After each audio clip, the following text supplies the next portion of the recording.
Halo guys, balik lagi dengan Efek Anime. Setelah sebelumnya arc Dressrosa telah berakhir, kini cerita sudah masuk ke dalam arc Zou. Cerita nantinya akan sangat menarik dan menegangkan, di mana Luffy dan lainnya akan bertemu kembali dengan lainnya di pulau misterius yaitu Zou. Tapi sebelum kita menuju topik utama, jangan lupa untuk klik subscribe dan nyalakan lonceng notifikasinya agar selalu mendapatkan update seputar alur cerita anime dari kami. Dan berikut alur cerita One Piece Arc Zou Part 1 versi Efek Anime.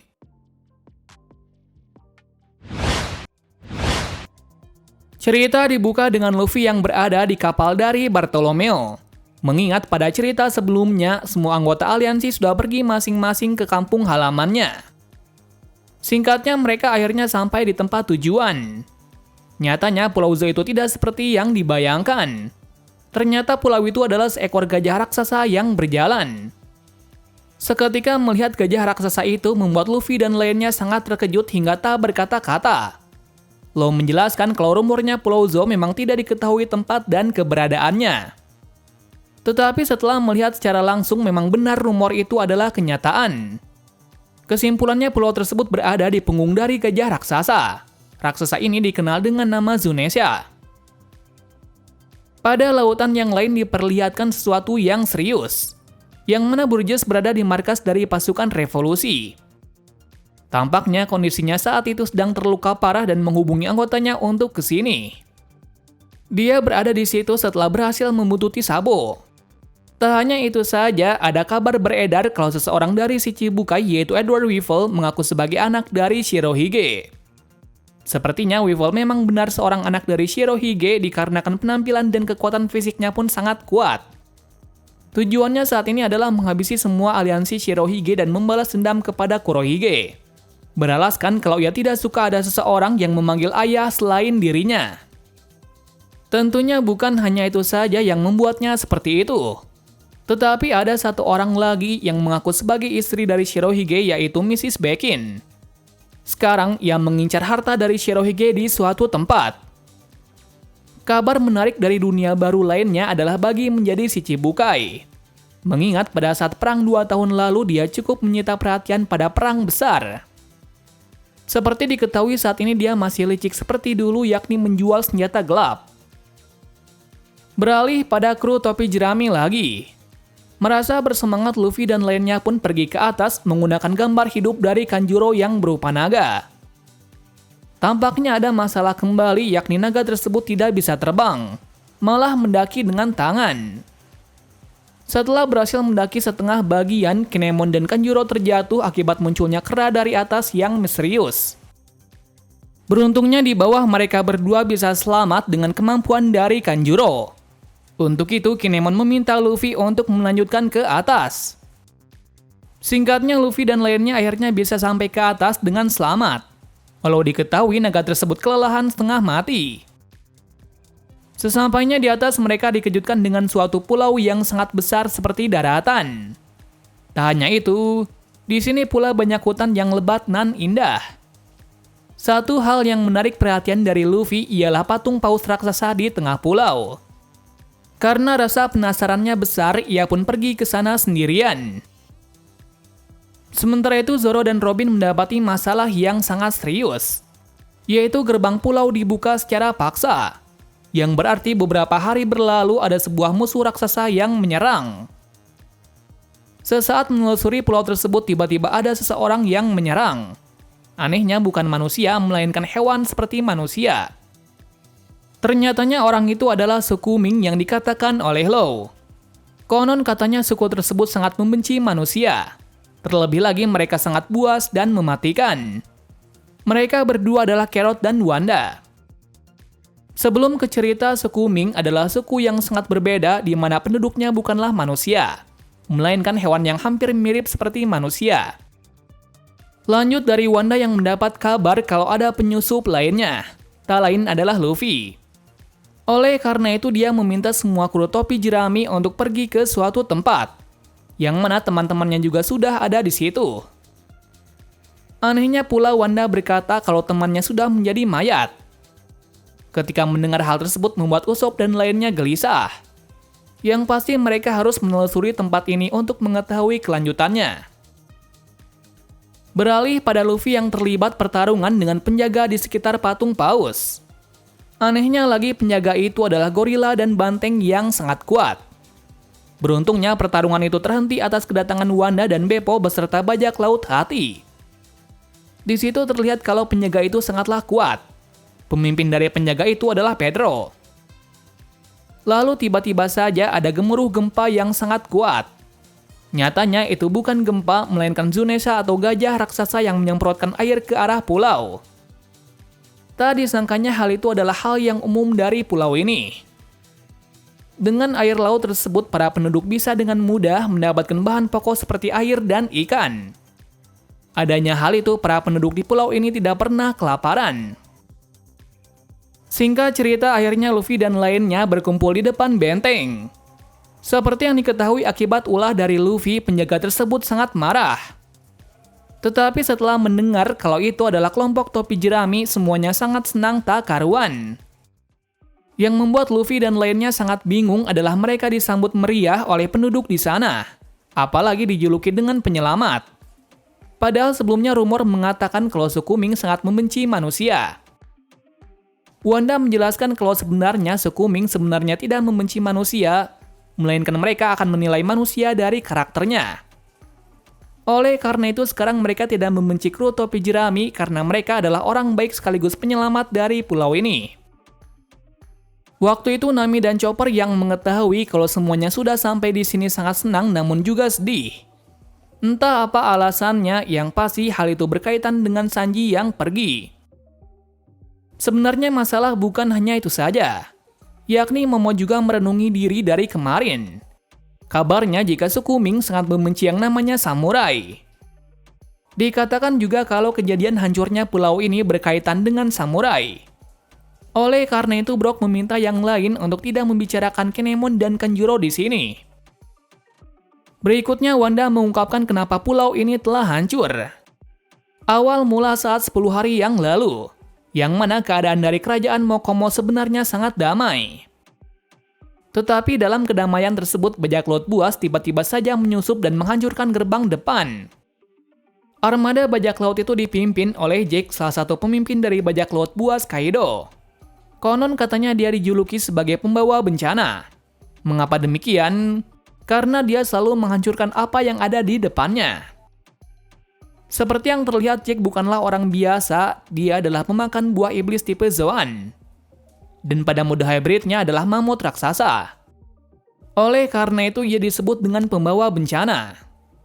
Tujuannya datang ke pulau ini adalah mencari seorang samurai yang bernama Raizo. Entah siapa orang tersebut, pastinya dia adalah samurai yang berasal dari Wano. Suku Ming yang tahu kekacauan itu pun langsung berbondong-bondong ke pusat kota. Yang pasti mereka akan bertanya baik-baik kepada bajak laut tersebut. Terlihat kalau di pembicaraan itu suku Ming tidak mengetahui apapun tentang Raizo. Tetapi Jack dan bawahannya masih ngeyel dan memberikan perlawanan. Tentunya suku Ming merasa diserang pun bertindak. Diperlihatkan kalau dalam pertempuran tersebut semua suku Ming sangat kuat walau anak kecil ataupun orang tua. Kekuatan itu berdasar pada listrik atau elektro. Entah bagaimana mereka bisa sekuat itu, pastinya dari lahir memang sudah seperti itu. Dengan kekuatan tersebut mereka bisa bertahan untuk berlindung diri. Alhasil terjadilah pertempuran besar di antara mereka. Kemudian pasukan dari Jack yang bernama Gifter menunjukkan kekuatannya. Yakni dari tangannya bisa memunculkan hewan. Sepertinya itu adalah hasil dari buah smile yang dibeli oleh Kaido dari Joker. Jadi bisa dikatakan kalau semua prajurit dari Kaido bukanlah orang biasa. Sampai akhirnya kesatria dari suku Ming terkuat mulai berdatangan. Mulai dari Three Musketeer dan pasukan lainnya. Berkat mereka suku Ming bisa membalikan keadaan. Akan tetapi tetap saja mereka tidak bisa mengalahkan Jack dalam wujud mamutnya. Untungnya lagi sang pangeran dari Raja Komoko yaitu Inuarashi akhirnya turun tangan. Dikatakan kalau dia adalah orang terkuat dari pulau ini. Seperti lainnya Inuarashi bertanya baik-baik. Bahkan berkata kalau pertempuran ini tiada arti. Yang berarti benar kalau suku Ming tidak mengetahui siapa itu Raizo. Atas perkataan tersebut, Jack semakin marah dan langsung menyerangnya. Sayangnya, Inuarashi tak selemah yang dikira. Malah dia menahan serangan kuat tersebut dengan satu tangan saja. Itu sudah membuktikan kalau benar dirinya adalah orang terkuat di pulau ini. Lalu terjadilah pertarungan sengit di antara mereka. Serangan demi serangan mereka lakukan hingga menimbulkan korban banyak di antara dua kubu. Sampai akhirnya malam pun tiba, yang artinya Raja Malam mulai bertindak, yaitu Nekomamushi. Kenapa kerajaan ini memiliki dua raja? Dikarenakan mereka sangat membenci masing-masing. Oleh karenanya tercipta dua raja pada pulau ini, yaitu pada siang hari Inuarashi, sedangkan pada malam hari adalah Nekomamushi.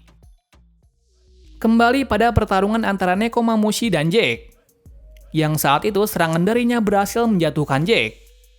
Atas serangan tersebut, Jack pun kembali pada wujud manusianya. Yang pasti dalam wujud manusianya juga besar dan mengerikan.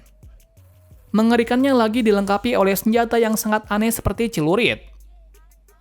Sementara dalam Sukuming mendapat bantuan lagi dari Beppo dan bajak laut Hati. Dengan adanya mereka semua, akhirnya pertarungan besar kedua pihak telah dimulai lagi. Dalam pertarungan tersebut ditunjukkanlah kekuatan dari Nekomamushi. Terlihat kalau pergerakan dan fisiknya sangat kuat. Bahkan Jack pun cukup kewalahan menanganinya. Lalu malam pun berganti menjadi pagi. Artinya giliran dari Inuarashi yang menyerang balik. Seterusnya pertarungan itu bergulir sampai beberapa hari tanpa henti hingga mengorbankan orang yang banyak. Hingga akhirnya Sukuming berhasil dikalahkan dengan senjata pemusnah massal satu negara yang dibuat oleh Caesar. Yang mana hal itu membuat semua Sukuming langsung tidak bisa berkutik akan racun tersebut. Parahnya lagi, dalam kondisi yang seperti itu, suasana berdarah semakin mencekam. Ketika pasukan Gifter mulai membunuh satu persatu penduduk yang ada di sana. Sampai-sampai Nekomamushi dan Inuarashi kehilangan tangan dan kakinya. Terlihat kalau dalam keadaan seperti itu, mereka semua hanya bisa pasrah dengan keadaan. Karena tidak mungkin ada seseorang yang akan menyelamatkan mereka. Untungnya Jack pergi atas kabar kalau Doflamingo telah dikalahkan. Itulah sepenggal kisah hancurnya kerajaan Makomo ini. Oleh karena kejadian itu, Sukuming sangat membenci samurai. Cerita pun beralih pada sisi dari Nami dan lainnya. Pertama dimulai dari saat penyerangan dari kapal Big Mom di sekitar Pulau Dressrosa. Diketahui di kapal tersebut ada orang dari generasi terburuk, yaitu geng Capone dan BG. Untungnya mereka berhasil lolos dan sampai di Zou. Nah, mereka bisa pergi ke atas dari Gajah atau Zunesha dengan cara memakai kekuatan dari Caesar. Sesampainya di pulau itu, mereka melihat kalau pulau ini telah diserang oleh musuh. Benar saja, saat berpencar, Sanji mendapatkan musuh yang menggunakan lambang bajak laut. Tak lain itu adalah bajak laut buas. Singkatnya, Sanji dan Brook berhasil mengajar sisa-sisa pasukan tersebut. Di kala kekalahan itu, pasukan dari Jack yang ada di Zou pun memukul mundur dari pulau ini. Jika tidak, maka mereka akan dibuat babak belur oleh kru topi jerami. Seusai hal itu, Chopper mendapati racun yang sangat berbahaya di kota. Di situasi tersebut, orang yang bernama Pedro meminta tolong untuk menyelamatkan penduduk dan pangeran. Tentu saja, Chopper sebagai dokter pun langsung bergegas untuk mencari penawar dari racun tersebut dengan bantuan dari Caesar. Mengingat Caesar lah yang membuat racun mematikan tersebut. Singkatnya, Chopper bisa membuat penawar tersebut. Akhirnya satu persatu penduduk mulai siuman hingga keadaan menjadi normal kembali. Tak lama berselang, kapal Big Mom yang mengikuti Thousand Sunny akhirnya pun tiba di Zou. Tentu saja yang akan pergi ke atas adalah BG dan Pekom. Lantaran Pekom berasal dari Zou. Setelahnya di atas, Pekom sangat marah besar karena pulaunya telah dihancurkan oleh seseorang. Ia mengira kalau kampung halamannya dihancurkan oleh topi jerami. Tetapi setelah mengetahui kebenarannya, ia merasa lega bahkan berniat berterima kasih nantinya. Sanji yang mengetahui kalau ada anggota dari Big Mom di sini pun langsung meminta mereka untuk ke tengah hutan. Alasannya agar Sukuming tidak terluka lagi atas masalah internal darinya. Seperti niatnya di awal, Pekom pun memberi keringanan kepada Sanji, yaitu untuk menyerahkan Caesar sebagai imbalannya dia tidak akan menangkap kelompoknya kali ini. Mendengar hal itu Sanji sangat senang, karena hanya cara itu saja agar tidak ada pertarungan di sini. Sayangnya itu tak terjadi ketika BG langsung menembakinya, dikarenakan Pekom telah berkhianat pada Big Mom. Lalu BG pun langsung bergerak mengepung Sanji dan Brook dengan kekuatannya, dengan cara mengeluarkan pasukan dari tubuhnya, mengingat ia memakan buah iblis Shiro Shiro no Mi, yang memungkinkan tubuhnya untuk menjadi kastil. Artinya seseorang bisa masuk ke dalamnya dan menjadi kecil. Ternyata yang di tempat itu bukan hanya Sanji saja, melainkan Chopper, Nami, dan Caesar yang ada di sana juga tertangkap. Akan hal itu Sanji pun tidak bisa berkutik lagi. Nah, mungkin cerita berhenti sampai di situ dulu. Berikutnya cerita akan semakin menarik lagi tentunya, dikarenakan akan terungkapnya masa lalu dan identitas sebenarnya dari Sanji. Terima kasih sudah menonton video ini dan sampai jumpa di video selanjutnya.